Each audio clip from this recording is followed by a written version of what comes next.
ৰাতি 3:20 এই জংঘলৰ পৰা হাতী আহি মিঠা লগাইছিল।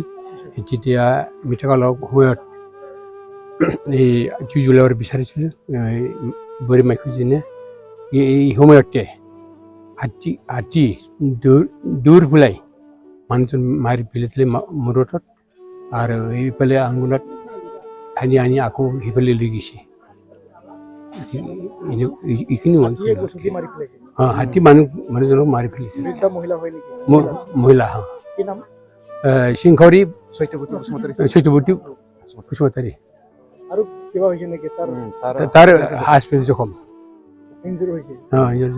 চোৰ মাৰিছে না কিয় মাৰিছে সেইটো নাজানো, কিন্তু এতিয়া হেৰি পষ্টমৰ্টেম হেৰি কৰিলেহে এক্সৰে কৰিলেহে পাব এইটো।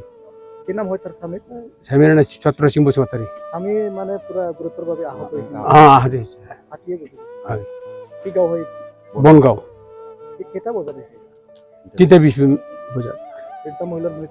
হয়।